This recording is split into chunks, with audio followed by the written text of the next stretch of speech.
Hello guys, today I'm going to show you a few tips to do if you cannot find your Bluetooth accessory on the Google Pixel Fold.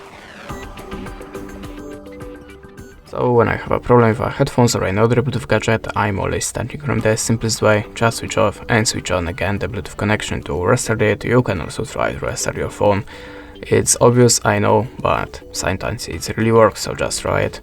At the start you have to be sure that your Bluetooth accessory should be visible for the devices and it's in the pair mode. How to activate pair mode in your device you will find the manual or maybe on your YouTube channel, so check it and be sure that your Bluetooth accessory should be visible for the devices, but it's still not for your phone. Go to the settings, slide down to the system and slide down again to the rest options.